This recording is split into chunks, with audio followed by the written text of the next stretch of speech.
হিন্দু আইন অনুযায়ী তালাক, সেপারেশন বা বিবাহ বিচ্ছেদ বলতে আমরা আসলে কি বুঝি? হ্যালো, আসসালামু আলাইকুম। আমি অ্যাডভোকেট আহমেদ ইমতিয়াজ, ঢাকা জজ কোর্ট। আজকে আলোচনা করব হিন্দু বিবাহ বিচ্ছেদ বা সেপারেশন যে টার্মটা আছে সেটা আসলে অ্যাকচুয়ালি কি বা কিভাবে নিতে হয়। তো আমাদের প্রচলিত আইন, বাংলাদেশে যে হিন্দু আইনগুলো আছে, এখানে কিন্তু হিন্দু বিবাহ রেজিস্ট্রেশন নামে একটা আইন আছে, যেটার মাধ্যমে হিন্দু বিবাহ রেজিস্ট্রি করা হয়।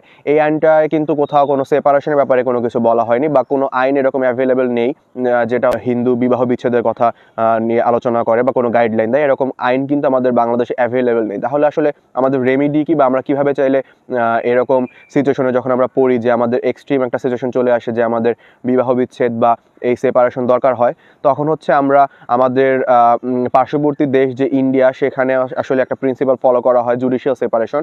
ওটাকে ফলো করে আমাদের বাংলাদেশে আসলে জুডিশিয়াল সেপারেশন নেওয়া যায়, কিন্তু সেক্ষেত্রেও মেয়েদেরকে আসলে অগ্রাধিকার দেওয়া হয়েছে।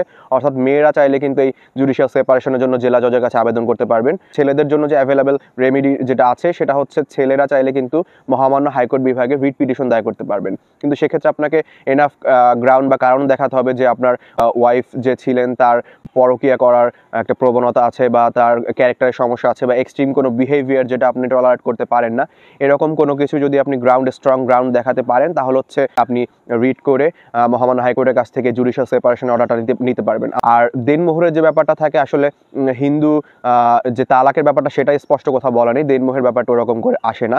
তো সেক্ষেত্রে মেইনটেনেন্সের যে একটা টাকা, সেটা কিন্তু কোর্ট আলোচনা সাপেক্ষে বা কোর্টের কাছে যেটা ভালো মনে করবেন কোর্ট, সেটাই হচ্ছে একটা আদেশ দিবেন যে একটা নির্দিষ্ট অ্যামাউন্ট। তো এর বাইরে আসলে কোনো রেমিডি আসলে অ্যাভেলেবেল নেই। আর একটা কাজ যেটা করা যায়, যেটা অনেকেই করে, যদি আপনারা নারী পুরুষ উভয়ে যদি সম্মত থাকেন যে আপনারা সেপারেশনটা চাচ্ছেন, সেক্ষেত্রে কিন্তু আপনারা একজন আইনজীবীর মাধ্যমে আপনারা কিন্তু নিজেদের মধ্যে একটা চুক্তি করে নিতে পারেন, একটা যেটাকে বলা এফিডেভিট। আপনারা নিজেদের মধ্যে এই এফিডেভিটটা করে আপনারা এই সেপারেশনটা কিন্তু নিজেদের মধ্যে একটা চুক্তির মাধ্যমে আপনারা করে নিতে পারবেন। সেক্ষেত্রে আপনাদের হ্যাসেল পোহাতে হবে না, আপনাকে কোর্টের দ্বারস্থ হতে হবে না, বা আপনাকে এটা লম্বা যে প্রসিডিউর ফলো করতে হয় এটা কিন্তু ফলো করতে হবে না। আপনি কিন্তু ইজিলি চাইলে সেপারেশনটা করতে পারবেন একজন বিজ্ঞ আইনজীবীর মাধ্যমে। তো সকলে ভালো থাকবেন, সুস্থ থাকবেন, সতর্ক থাকবেন। আসসালামু আলাইকুম।